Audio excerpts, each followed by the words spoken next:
As of the moment po, like, hindi lang po, syempre, yung AHOF din po, we're preparing really, really, really hard po. Like, masasabi ko po talaga na pinibigay po namin yung blood, sweat, and tears namin sa pagpe-prepare para po makapagbigay kami ng magandang result po.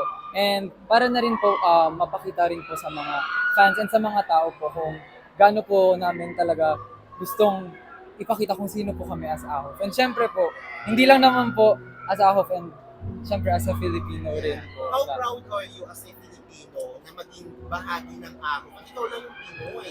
Yes, po. Actually po, like yung mga ganitong klaseng bagay na nangyayari ngayon, as at the moment, hanggang ngayon po, sa totoo lang, parang totoo po siya, parang ganun. Kasi bata pa lang po ko. Like, pangarap ko na rin po talaga na specifically po, maging idol sa Korea po. And seeing ko na marami rin pong tao talaga na naniniwala po and parang ganun lang din po ako dati. Like tinitingala ko lang din po yung mga idols na nakikita ko sa TV. And then right now, parang ako na po yung nakakagawa nun and nakaka-influence sa ibang tao.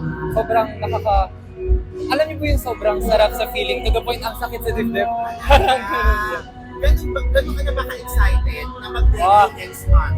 Kung i-compare ko po siya, to the point na mahirap na po matulog. Ganun po siya. Kasi po, grabe po talaga yung ginagawa po namin preparation para po mapakita yung maganda. As masabi ko po na perfect na result para po mapakita sa mga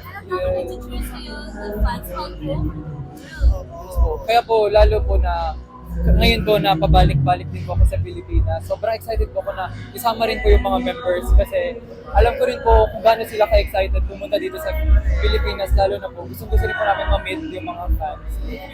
Kapag mo yung preparation, ano yung mga preparation mo for the debut sa ako? Siyempre, unang-una po sa lahat, feeling ko po talagang importante is mind conditioning po. Kasi siyempre, since bagong world po siya for me and for other members as well po, siyempre, galing po kami sa iba't ibang bansa and kailangan po namin mag-adjust sa isa't isa by like language, personalities, and everything po. And we have to match each other's personality as well po. And siyempre po, yan, kasama na rin po yung training, like skill training po, nandun na po lahat. And siyempre po, bukod po sa skills and personalities and all, feeling ko rin po yung chemistry rin po talaga nun. Doon po kami nun. Ano reaction mo ikaw yung top? Doon sa reality content, top 1 country. To be honest po, hindi ko talaga siya naisip na rank 1 po ko. Ako po yung number 1. Kasi during that moment po, pinag-pray ko lang talaga na masama ko yung buong group ko. Kasi inisip ko po, kung ako lang din naman po yung mag-debut mag-isa, parang wala rin pong point for me. Kasi bukod po sa pinangarap ko po maging idol, pinangarap ko rin po talaga magkaroon ng members na makakasama ko, gawin yung bagay na gusto ko po. Parang ganun.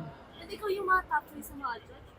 Yes. Gano'n kumigat yung Actually, at first po, pressure po, kasi nga po, yung expectations and all. But seeing po kung gaano kalakas, at saka gaano karami yung tiwala and support na binibigay talaga ng mga tao sa akin. Kahit po, hindi lang Filipinos, kasi alam po natin kung gaano talaga kalaki at grabe mag-support yung mga Filipinos. And seeing din po na yung mga ibang countries din po, taga-ibang countries din po, like nagkakaroon sila ng